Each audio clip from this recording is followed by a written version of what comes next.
Hello बच्चों, let's see this question. So the question says a flat horizontal board moves up and down under the SHM vertically with amplitude capital A. The shortest permissible time period of the vibration such that an object placed on the board may not lose contact with the board is. So basically the key concept of this question is time period of the board the board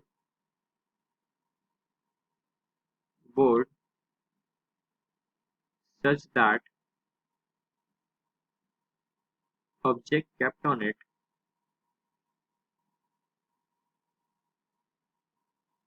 does not lose contact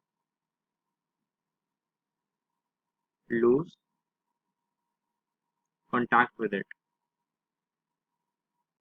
तो अगर कोई board पे कोई object रखा है तो उसके ऊपर फोर्स लग रहा होगा, एक नॉर्मल फोर्स लग रहा होगा Fn, और उसके नीचे उसका वेट लग रहा होगा mg. अगर उसको बोर्ड पे टिके रहना है, उसको कांटेक्ट लूज नहीं करना है, तो जो बोर्ड के द्वारा जो नॉर्मल फोर्स लगाया जा रहा है Fn, वो बराबर हो जाना चाहिए किसके, mg के बराबर. तो अगर हम इसको ओपन करके लिखें तो जो हमारी फोर्स फोर्स नॉर्मल फोर्स हो जाएगा वो हो जाएगा m इंटू एक्सलेशन जो होगा वो मैक्सिमम होगा, क्योंकि हमने मिनिमम टाइम पीरियड पूछा है.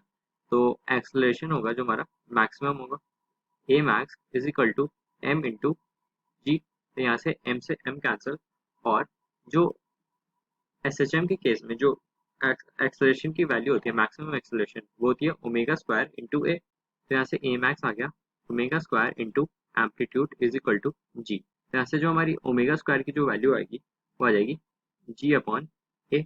अगर हम इसका रूट कर लें तो ओमेगा की वैल्यू आ जाएगी under root of G upon A.